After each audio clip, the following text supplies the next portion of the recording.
A veces el número, aunque sea un buen número, no te habla de éxito académico. Como si solamente la vida académica fuera el único pasillo del éxito y quien no lo hace bien pareciera que está destinado al fracaso. Muchos jóvenes piensan eso, cosa que es totalmente falsa.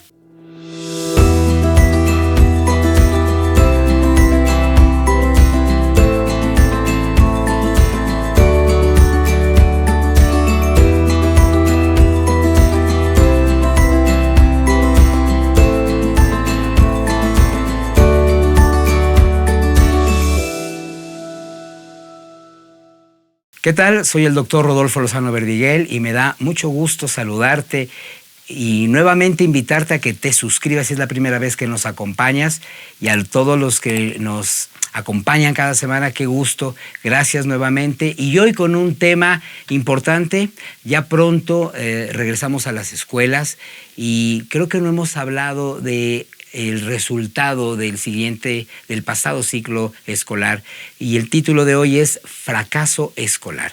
Qué importante es hacer una pausa y detenerse, porque a veces los papás, al ver las boletas, ¿pasaste todo? Ya, suficiente. Como si todo estuviera bien, ¿no? A veces el número, aunque sea un buen número, no te habla de éxito académico. Y a veces, aunque el número sea muy negativo, no, tampoco te asegura que tu hijo esté tan mal. Por eso es importante, papás, que tenemos que cambiar la nueva conciencia de la educación y hablar de fracaso escolar. La primera observación que quiero hacerte es: no tiene nada que ver con un número o una calificación. En 200 años prácticamente la educación poco se ha movido, poco ha cambiado a nivel de las estructuras filosóficas y de los conceptos que se tienen en educación, aunque la forma de hacer educación y la forzada evolución después, sobre todo de COVID y toda la experiencia que hemos tenido en el mundo, nos obligó a tener una participación académica a través de estos recursos electrónicos, nos obligó a crear otra modalidad a distancia que ha permitido abrir nuevas puertas y oportunidades a una nueva y diferente forma de aprendizaje, aunque dentro de unos años veremos el impacto verdadero que ha ocurrido con esta nueva modalidad a la cual la vida nos lanzó a todos a ensayar, ensayo y error, y seguimos aprendiendo. Así es que el fracaso escolar tiene varias dimensiones. Primero te diría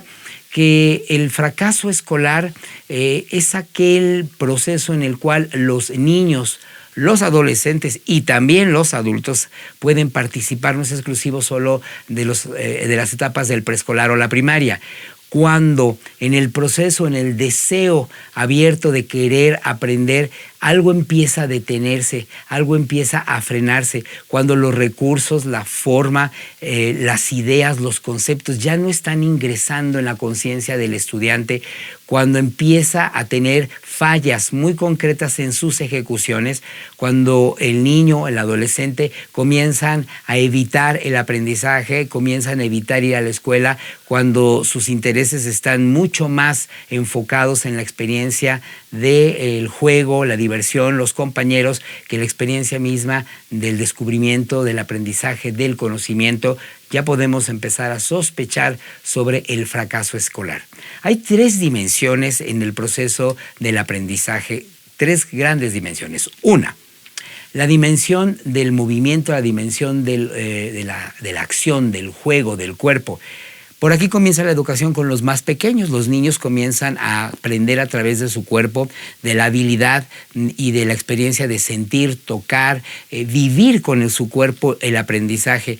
Si tu hijo a partir de estos recursos tiene varias dificultades, es importante que sepas que lo que sigue en el segmento 2 y 3 seguramente tendrá retos doblemente grandes. Si tu hijo en el cuerpo, en el movimiento, aprende de una manera concreta y sencilla, va a pasar a un nivel 2 en donde la segunda dimensión es en un plano de la lectura, de la escritura, del cuaderno.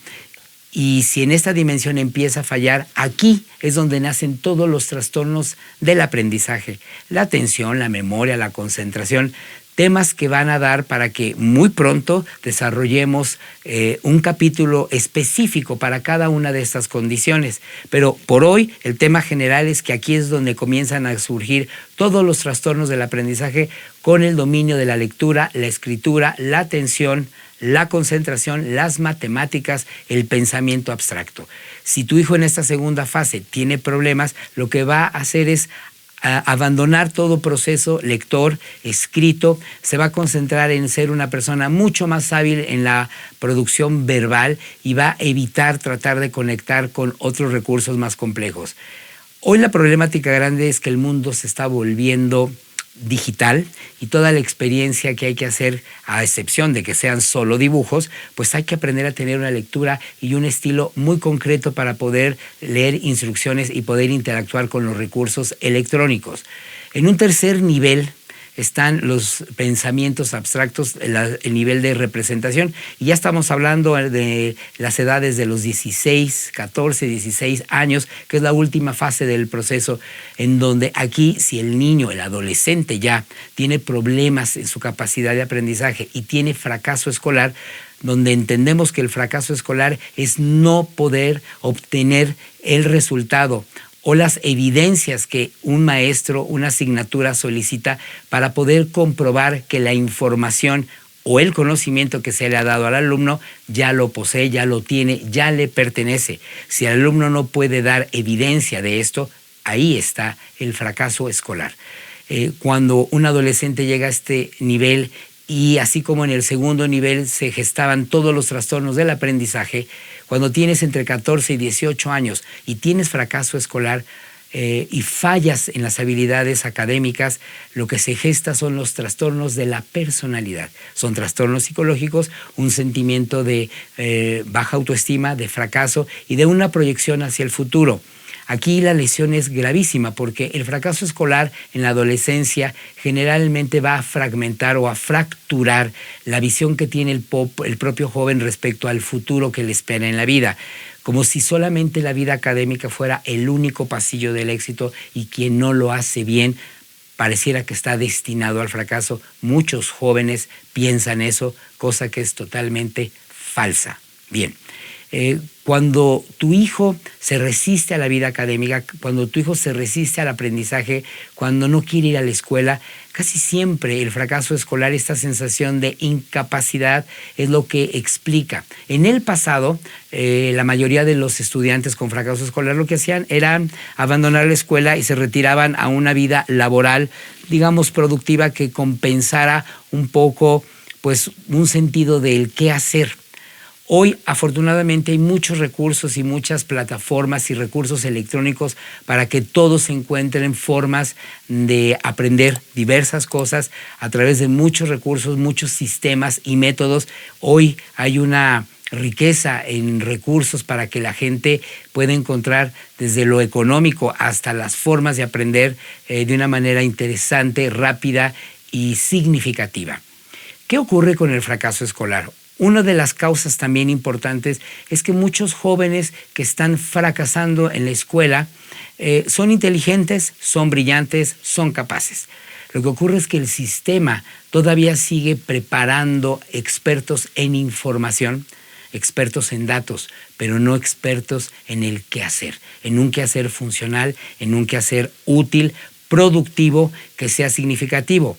Muchos jóvenes, sobre todo aquellos que son audaces, inteligentes, brillantes, destacados, ágiles, abandonan o fracasan en la escuela porque sus intereses están más en una proyección de la vida útil, práctica, muy concreta. Y estos jóvenes tenemos muchos recursos, ¿no? En el mundo actual de hombres jóvenes que tienen éxito financiero porque pues su astucia los llevó a descubrir recursos en la tecnología, formas de venta, empresas a muy corta edad que sin tener toda esta experiencia académica a veces pues lograron brincar y entender de una manera práctica y concreta una serie de recursos que a veces los más expertos no logran ni siquiera visualizar. Así es que hoy tenemos un reto grande para que el fracaso escolar cambie. Necesitamos los padres sobre todo, llevar a nuestros hijos a aprendizajes y a una formación mucho más útil y funcional. Y hoy sabemos por países de primer mundo que son 6 áreas las que hoy tienen sentido en este siglo XXI educar. 1. Desde la infancia, desde muy corta infancia, hay que educar a los niños en la educación financiera. Desde muy corta edad hay que enseñarles a los niños el dinero, el valor del dinero, el sentido de cómo se usa, para qué se usa y cómo generar ganancias desde muy corta edad, porque es un recurso que todos tenemos que llegar a utilizar y aprender y no esperarnos a los 20 años a descubrir cómo se hace un cheque. Hoy ya no hay cheques prácticamente, pero cómo se usa una plataforma, un criterio de una app para poder usar en nuestra cuenta en el banco. Desde muy corta edad los niños van a empezar a aprender a utilizar estos recursos. Educación financiera. 2. Educación verbal. Las habilidades para la comunicación, el lenguaje y también los idiomas. Que los chicos estén cada vez más equipados para poder expresar, comunicar a través de la palabra verbal, a través de la palabra escrita, ¿sí? Y no solamente en su lengua materna, sino en otros idiomas, para este proceso de conectividad, porque hoy el mundo está más conectado, estamos más cerca que nunca antes, y hoy es importante que tengamos a nuestro alcance varias lenguas. La educación del cuerpo y la salud, ¿sí? Desde muy corta edad, hoy los niños deben de educar la conciencia de lo que se come, cómo se cuida el cuerpo, cómo se cuida la salud, el impacto que tiene cada una de las cosas que hacemos y cómo lo hacemos en nuestra vida diaria. La educación que tiene que ver con la tecnología. Esto que es tan importante que desde muy corta edad los niños sepan usar los recursos, los aparatos, sepan conectarse, instalar, unir, tener acceso a la información y aprender a usar en una vida práctica y concreta, en la vida diaria, ¿sí? Estos recursos, estas aplicaciones para que la vida sea muy funcional. Otra educación que se necesita es la vida social.